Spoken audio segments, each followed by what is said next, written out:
اللہ کے نام سے شروع جو بڑا مہربان اور نہایت رحم والا ہے۔ کروڑوں درود نبی کریم صلی اللہ علیہ وآلہ وسلم پر، جن پر اللہ رب العزت خود درود بھیجتا ہے۔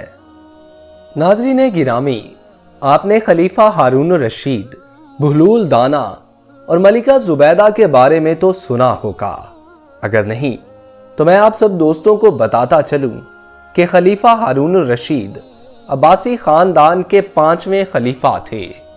عباسیوں نے طویل عرصے تک اسلامی دنیا پر حکومت کی، لیکن ان میں سے شہرت صرف ہارون الرشید کو نصیب ہوئی۔ آج کی اس ویڈیو میں آپ کو خلیفہ ہارون الرشید کا ایک واقعہ سنانے والا ہوں، جس میں آپ کو وہ 3 وقت بتاؤں گا جب خلیفہ ہارون الرشید جیسا حاضر دماغ انسان بھی لاجواب ہو گیا۔ آپ سب دوستوں سے گزارش ہے ویڈیو کو آخر تک ضرور دیکھیں، اور نئے آنے والے دوست ہمارے channel Urdu info T V کو سبسکرائب کر لیجئے۔ اب واقعہ کی جانب بڑھتے ہیں کہ خلیفہ ہارون الرشید بڑے حاضر دماغ تھے۔ ایک مرتبہ کسی نے ان سے پوچھا، آپ کبھی کسی کی بات پر لاجواب بھی ہوئے ہیں؟ انہوں نے کہا، 3 مرتبہ ایسا ہوا ہے کہ میں لاجواب ہو گیا۔ پوچھا گیا کہ حضور وہ کب؟ آپ نے فرمایا، ایک مرتبہ ایک عورت کا بیٹا مر گیا اور وہ رونے لگی۔ میں نے اس سے کہا کہ آپ مجھے اپنا بیٹا سمجھیں اور غم نہ کریں۔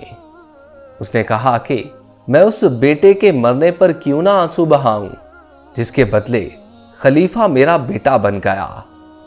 پھر پوچھا گیا، حضور دوسری مرتبہ کب؟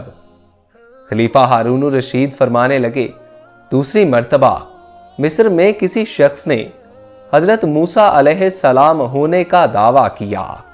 میں نے اسے بلوا کر کہا کہ حضرت موسیٰ علیہ السلام کے پاس تو اللہ تعالیٰ کے دیے معجزات تھے، اگر تو موسیٰ ہے کوئی معجزہ دکھا۔ اس پر اس شخص نے جواب دیا کہ موسیٰ نے تو اس وقت معجزہ دکھایا تھا جب فرعون نے خدائی کا دعویٰ کیا تھا، تو بھی یہ دعویٰ کر تو میں معجزہ دکھاؤں گا۔ اب اس شخص کی یہ بات سن کر میں لاجواب ہو گیا تھا۔ پھر پوچھنے والے شخص نے پوچھا، حضور تیسری مرتبہ کب آپ لاجواب ہوئے تھے؟ اس پر خلیفہ ہارون الرشید فرمانے لگے کہ تیسری مرتبہ لوگ ایک گورنر کی غفلت اور کاہلی کی شکایت لے کر آئے۔ میں نے کہا کہ وہ شخص بہت نیک، شریف اور ایماندار ہے۔ انہوں نے جواب دیا کہ پھر اپنی جگہ اسے خلیفہ بنا دیں تاکہ اس کا فائدہ سب کو پہنچے۔ دوستو آج کے لیے اتنا ہی۔ اگر آپ لوگوں کو ویڈیو اچھی لگی ہو تو اسے اپنے دوستوں کے ساتھ شیئر کیجئے، اور نئے آنے والے دوست ہمارے channel Urdu info T V کو سبسکرائب کر کے ساتھ لگے بیل آئیکن کو پریس کر کے آل نوٹیفیکیشنز آن کر لیجئے تاکہ اس قسم کی ہر نئی آنے والی ویڈیو بر وقت آپ تک پہنچ سکے۔ اپنے دوست محسن رضا کو اجازت دیجئے۔ اللہ آپ کا اور میرا حامی و ناصر ہو۔ اللہ نگہبان۔